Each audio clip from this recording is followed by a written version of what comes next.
Can you tell me about what you remember from that day? Yeah, that day I came up to Boston with a group of friends to watch the Red Sox game, and then go watch the runners on the close to the finish line at a bar called Forum. And I remember when we got to the bar, the bouncer was standing at the door taking people's IDs, and my two girlfriends were in front of me. I was the last one in line, and our other friends were already inside the bar.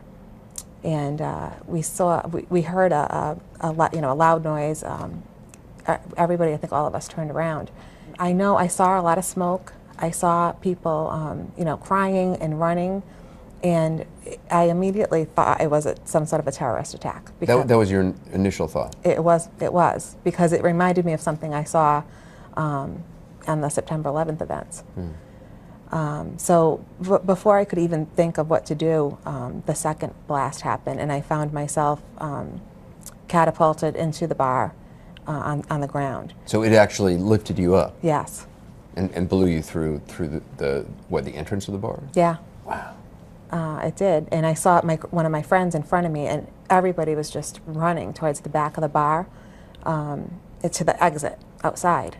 And I remember thinking, like, is that the right thing to do? Like, what if there's another one? But as I started to think of that, I realized I couldn't move. I felt like my foot was on fire. I was in a lot of pain, and I couldn't stand up. So I learned later that I started crawling towards the exit, and I was just saying, "Somebody please help me." And people kept running by, and a woman luckily heard me say it and came over and tried to give me a hand. She asked another woman to assist her, and they both were trying to get me to the back. To the back of the bar? To the back of the bar, and the exit where the outside was. You said it felt like your foot was on fire. Did you check it out? No, I felt like it was on fire, and I thought, if I look at it, I'm not going to keep going. It's going to scare me so much that I'm not going to move. So you didn't even look down? No, I didn't look down until I did look at one point when I was being carried down at the ground, and I saw a trail of blood. What's going through your mind at a time like that? I was just hoping I wasn't going to die. And that I'd get in that ambulance in time, and I also was in excruciating pain that I wanted to end. Did anybody do a tourniquet at any point? They did, yeah. They tied a belt around my leg. My friend Tommy gave his belt, and they tied it around my leg. And I remember that hurting a lot. But it's essential to stop the bleeding. Right, yeah. So they put you in the ambulance? They put me in the ambulance. I remember them putting an IV in me and cutting my clothes. And I later learned that my clothes were sent to the FBI. Because you were so close? Yes. So you get to the hospital. At what point did you learn about your injury? I don't think it was until the next day when I woke up from the anesthesia. What did they say to you when you woke up the next day? They told me I had a very serious injury to my foot, that my ankle was broken, all the little bones in my heel were broken, there was some tissue damage, and that they would be doing another surgery to really get in there and take a good look at it and determine whether they'd be able to save it or not. And you were presented with a choice about whether or not to try to keep your foot. Right. I can't imagine being presented with that choice. I couldn't have imagined it until I was faced with it myself. So in the end, you decided to let them take off the foot? I did.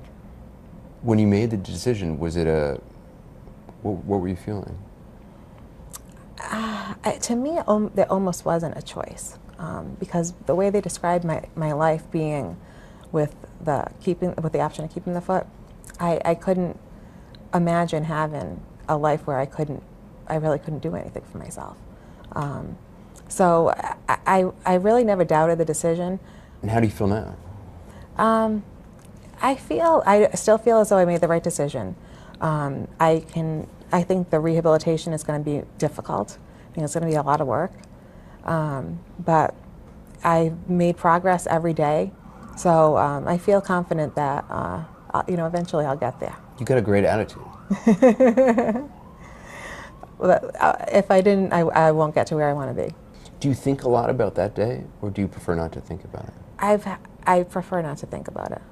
You know, I haven't focused a lot of energy on recounting the events. I think at first I did a couple times, you know, what if I had gone with the first crowd of people that went over to the bar? Maybe this wouldn't happen to me. You know, what if I decided that I wasn't going to go to the game this year? And I think I did that for a little while before I said, well, what if anything? That's not what happened. This is what happened, and this is what you have to deal with. And you're dealing with it. I am.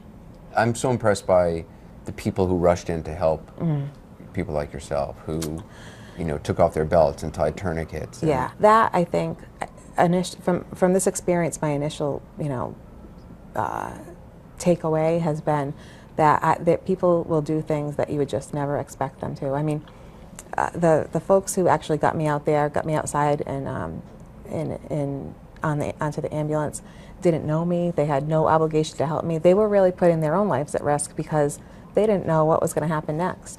Do you think about the people who did this to you?